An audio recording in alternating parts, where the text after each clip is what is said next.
AICC కీలక నిర్ణయం తీసుకుంది. తెలంగాణ రాష్ట్ర కాంగ్రెస్ వ్యవహారాల ఇన్ఛార్జిను మార్చేసింది. దీపాదాస్ మున్షిని తప్పించి ఆమె స్థానంలో మీనాక్షి నటరాజన్కు బాధ్యతలు అప్పగించింది. ఏఐసీసీ సంస్థాగత వ్యవహారాల ప్రధాన కార్యదర్శి కేసీ వేణుగోపాల్ ఆదేశాలు జారీ చేశారు. వీరితో పాటు మరో 7 సీనియర్ నేతలను వివిధ రాష్ట్రాలకు ఇన్ఛార్జీలుగా నియమించారు. మీనాక్షి నటరాజన్ మధ్యప్రదేశ్లోని బిల్లాగ్రామ్ నాగ్డాలో జన్మించారు. ఆమె బయోకెమిస్ట్రీలో పీజీ, న్యాయశాస్త్రంలో బ్యాచిలర్ డిగ్రీ చేశారు. 1999లో ఎన్ఎస్యుఐ నుండి రాజకీయ జీవితాన్ని ప్రారంభించారు.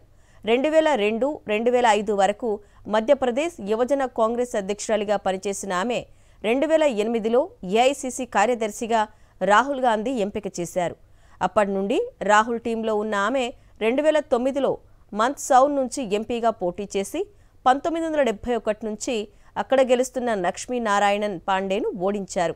అనంతరం 2014-2019 ఎన్నికల్లో ఓటమిని చవిచూశారు. అయినా రాహుల్ టీంలో కొనసాగిన మీనాక్షి భారత్ జోడో యాత్ర, న్యాయ యాత్రలో క్రియాశీలక పాత్ర పోషించారు.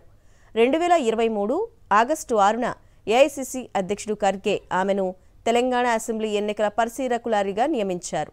తాజాగా ఆమెకు రాష్ట్ర వ్యవహారాల ఇన్ఛార్జ్ బాధ్యతలు కట్టబెట్టారు. రాష్ట్రంలో కాంగ్రెస్ అధికారంలోకి వచ్చిన కొద్ది రోజులకే ఇన్ఛార్జిగా ఉన్న మాణిక్రావు ఠాక్రేను గోవాకు పంపిన ఏఐసీసీ కేరళ బాధ్యతలను పర్యవేక్షిస్తున్న దీపాదాస్ మున్షికి రాష్ట్ర బాధ్యతలు అదనంగా కట్టబెట్టింది.